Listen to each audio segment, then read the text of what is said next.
ओम नमो भगवते वासुदेवाय। श्रीमद् भागवत महापुराण प्रथम स्कंद चौथा अध्याय। महर्षि व्यास का असंतोष।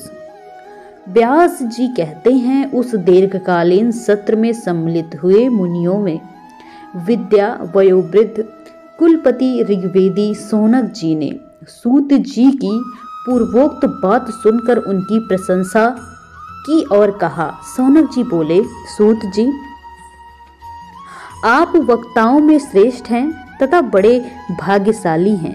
जो कथा भगवान श्री सुखदेव जी ने कही थी, वही भगवान की पूर्णमयी कथा कृपा करके आप हमें सुनाइए। वो कथा किस युग में, किस स्थान पर और किस कारण से हुई थी? मुनिवर, श्री कृष्ण द्वैपायन ने किसकी प्रेरणा से इस परमहंसों की संहिता का निर्माण किया था? उनके पुत्र सुखदेव बड़े योगी, समदर्शी, भेदभाव रहित, संसार निद्रा से जागे एवं निरंतर एकमात्र परमात्मा में ही स्थिर रहते हैं। वे छिपे रहने के कारण मूढ़ से प्रतीत होते हैं। व्यास जी जब सन्यास के लिए वन की ओर जाते हुए अपने पुत्र का पीछा कर रहे थे, उस समय जल में स्नान करने वाली स्त्रियों ने नंगे सुखदेव को देखा तो वस्त्र धारण नहीं किया, परंतु वस्त्र पहने हुए व्यास जी को देखकर लज्जा से कपड़े पहन लिए थे।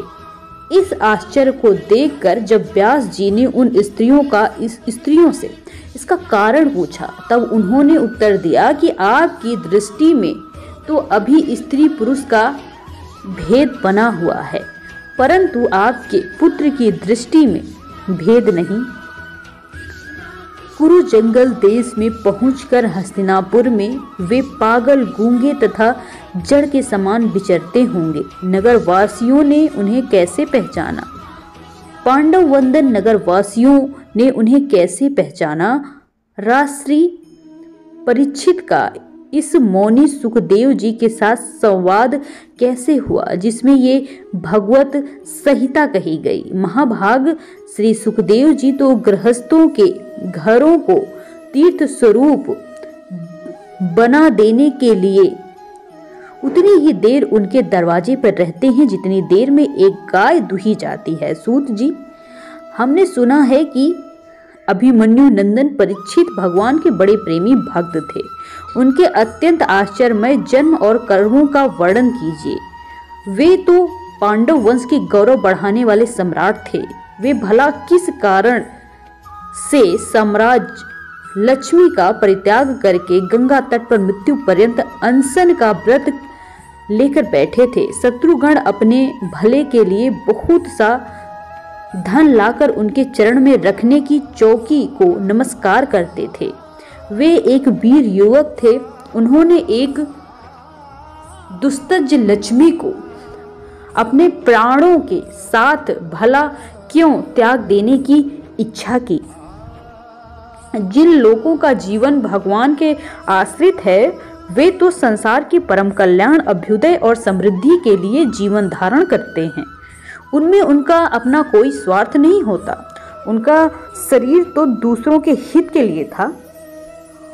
उन्होंने विरक्त होकर उसका परित्याग क्यों किया?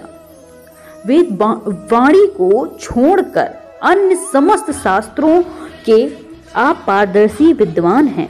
सूत जी, इसलिए इस समय जो कुछ हमने आपसे पूछा वो सब कृपा करके हमें कहिए। सूत जी ने कहा, इस वर्तमान चतुर्युग के तीसरे युग द्वापर में महर्षि पराशर के द्वारा वसुकन्या सत्यवती के गर्भ से भगवान के कलावतार योगीराज व्यास जी का जन्म हुआ।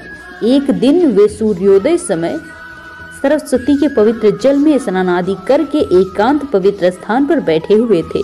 महर्षि भूत और भविष्य जानते थे।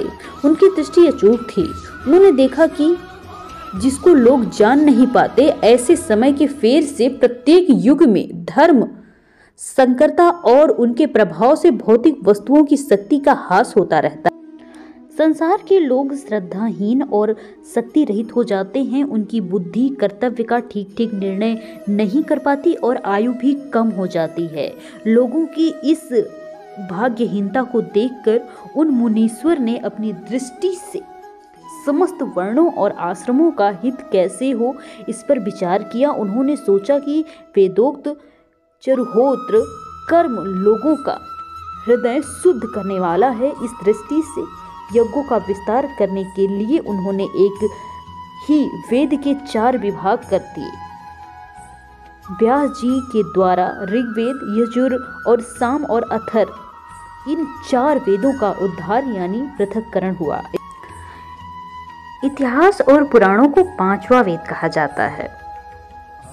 उनमें से ऋग्वेद के पैल सामगान के विद्वान जैमिनी एवं यजुर्वेद के एकमात्र स्नातक वैशंपायन हुए। अथर्ववेद में प्रवीण हुए दरुण नंदन सुमंतु मुनि। इतिहास और पुराणों के स्नातक मेरे पिता रोमहर्षण थे। इन पूर्वोक्त ऋषियों ने अपनी अपनी शाखाओं और भी अनेक भागों में विभक्त कर दिया। इस प्रकार शिष्य प्रशिष्य और उनके शिष्यों द्वारा वेदों की बहुत सी शाखाएं बन गई। कम समझने वाले पुरुषों पर कृपा करके भगवान वेदव्यास ने इसलिए ऐसा विभाग कर दिया कि जिन लोगों को स्मरण शक्ति नहीं है या कम है वे भी वेदों को धारण कर सकें। स्त्री शूद्र और पतित द्विजाति तीनों ही वेद श्रवण के अधिकारी नहीं हैं, इसलिए वे कल्याणकारी शास्त्रों का कर्मों का आचरण में भूल कर बैठते हैं। अब इसके द्वारा उनका भी कल्याण हो जाए, ये सोचकर महामुनि व्यास जी ने बड़ी कृपा करके महाभारत इतिहास की रचना की। शौनकादि ऋषियों यद्यपि व्यास जी इस प्रकार अपनी पूरी शक्ति से सदा सर्वदा प्राणियों के कल्याण में ही लगे रहे, तथापि उनके हृदय को संतोष नहीं हुआ। उनका मन कुछ खिन्न सा हो गया। सरस्वती नदी के पवित्र तट पर एकांत में बैठकर धर्मवेत्ता व्यास जी मन ही मन विचार करते हुए इस प्रकार कहने लगे। मैंने निष्कपट भाव से ब्रह्मचर्य आदि व्रतों का पालन करते हुए वेद, गुरुजन और अग्नियों का सम्मान किया और उनकी आज्ञा का पालन किया। महाभारत की रचना के बहाने मैंने वेद के अर्थों को खोल दिया, जिससे स्त्री शूद्र आदि भी अपने अपने कर्म धर्म का ज्ञान प्राप्त कर लेते हैं।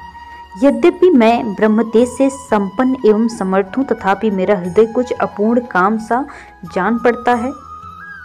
अवश्य ही अब तक मैंने भगवान को प्राप्त करने वाले धर्मों का प्राय निरूपण नहीं किया। वे ही धर्म परमहंसों को प्रिय हैं और वे ही भगवान को भी प्रिय हैं।